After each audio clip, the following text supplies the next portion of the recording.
Αυτή η ιστορία ξεκίνησε τον Οκτώβριο του 25. Ήμουν μόνη και αποφάσισα να κατεβάσω το Tinder για να δω αν θα μπορούσα να βρω έναν πιθανό σύντροφο. Μετά από λίγα swipes, είχα ένα match. Ο Κίλιαν έκανε κι αυτός like, έλεγε. Χαμογέλασα και ξεκίνησα τη συζήτηση με ένα «Γεια, τι κάνεις?» Μου απάντησε γρήγορα και αρχίσαμε να μιλάμε όλη μέρα, κάθε μέρα. Ήταν στον στρατό, σε μια βάση όχι πολύ μακριά από το μέρος που έμενα. Μετά από μερικές εβδομάδες επικοινωνίας, άρχισε να γίνεται εκτιτικός απέναντί μου. Έλεγε πράγματα όπως «Είσαι δική μου. Αν δεν μπορώ να σε έχω εγώ, δεν θα σε έχει κανείς. Και αν με μπλοκάρεις ή με διαγράψεις, θα σε σκοτώσω». Και άλλες παρόμοιες απειλές. Να σημειωθεί ότι δεν είχαμε καν ξεκινήσει σχέση. Μια μέρα τον Δεκέμβριο με διέγραψε ξαφνικά από το Snapchat. Δεν έδωσα μεγάλη σημασία και συνέχισα τη ζωή μου. Μέχρι που πριν λίγες μέρες μου έστειλε ξανά ο αίτημα. Θυμούμενη τις απειλές, αποφάσισα να τον δεχτώ, φοβούμενη τι θα μπορούσε να κάνει αν δεν το έκανα. Μου έστειλε ένα μήνυμα που έλεγε «Σκέφτομαι το όμορφο χαμόγελό σου εδώ και 8 εβδομάδες. Δεν μπορώ να σταματήσω να σκέφτομαι τι θα μπορούσαμε να είχαμε αν δεν άφηνα τις σκοτεινές σκέψεις μου να με νικήσουν». Του απάντησα χαριτωμένο, χωρίς να θέλω να τον εκνευρίσω. Ξεκινήσαμε να μιλάμε ξανά, αλλά εγώ απαντούσα κυρίως από φόβο. Συμπεριφερόταν σαν κτητικός σύντροφος, ρωτώντας συνεχώς πού βρίσκομαι και με ποιον είμαι. Επέμενε να ενεργοποιήσω τον χάρτη τοποθεσίας στο Snapchat για να βεβαιώνεται ότι είμαι ασφαλής. Δεν το ήθελα γιατί με τρόμαζε. Την περασμένη Πέμπτη ήμουν έξω με έναν φίλο μέχρι περίπου τη 1 τα ξημερώματα. Του ζήτησα να με αφήσει στο σπίτι όπως και έκανε. Αφού αποχαιρετηθήκαμε, περπάτησα προς το σπίτι μου από το στενό. Να σημειωθεί ότι δεν του είχα δώσει ποτέ τη διεύθυνσή μου. Είδα έναν άντρα να στέκεται εκεί και δεν έδωσα σημασία μέχρι που φώναξε το όνομά μου. Δεν ήξερα ποιος ήταν και απάντησα «Ναι, ποιος είναι?» Τότε είδα το πρόσωπό του. Η καρδιά μου σταμάτησε για μια στιγμή.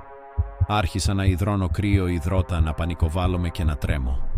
Με άρπαξε από τον λαιμό και χτύπησε το κεφάλι μου με δύναμη στον τοίχο, κοιτάζοντας με επίμονα. Έλεγε «Με ποιον ήσουν?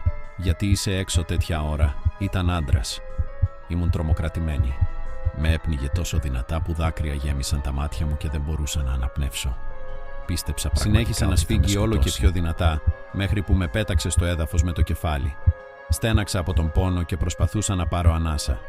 Τον κοίταξα στα μάτια και δεν είδα τίποτα. Καμία έκφραση. Καμία τύψη. Ξαφνικά κάθισε πάνω μου και με χαστούκισε δυνατά. Έβαλα το χέρι μου στο σημείο που με χτύπησε, με τα μάτια μου γεμάτα δάκρυα.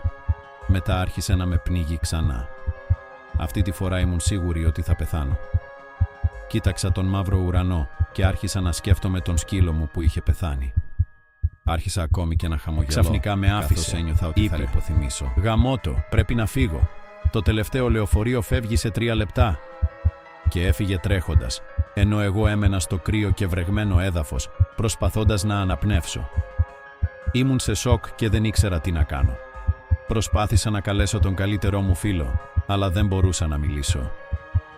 Οι φωνητικές μου χορδές είχαν υποστεί ζημιά από τον πνιγμό. Εκείνος άκουσε μόνο περίεργους ήχους και είπε ότι έρχεται αμέσως. Όταν έφτασα στο σπίτι του φίλου μου, αποκοιμήθηκα στον καναπέ μέσα σε λίγα λεπτά, εξαντλημένη.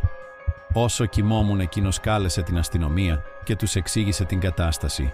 Την επόμενη μέρα, πήγαμε μαζί στο αστυνομικό τμήμα και έδωσα κατάθεση. Μετά την ανάκριση, οι αστυνομικοί έκριναν ότι η ζωή μου βρισκόταν σε σοβαρό κίνδυνο. Μου έδωσαν μια συσκευή συναγερμού και έναν μηχανισμό εντοπισμού με κουμπιά, που ειδοποιούν άμεσα την αστυνομία για την τοποθεσία μου. Πριν από 3 ημέρες, ένας φίλος του Κίλιαν με ακολούθησε.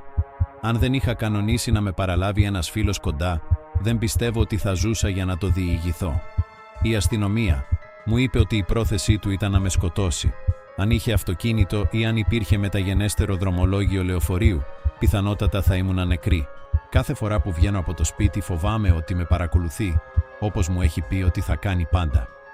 Κάποια μέρα μπορεί να μην τον δω να έρχεται, να με περιμένει ξανά σε εκείνο το σκοτεινό στενό και να μην προλάβω να ενεργοποιήσω τον συναγερμό. Δεν είμαι ασφαλής. Και ήθελα απλώς να μοιραστώ την ιστορία μου, σε περίπτωση που τελικά με σκοτώσει. Να προσέχετε όλοι.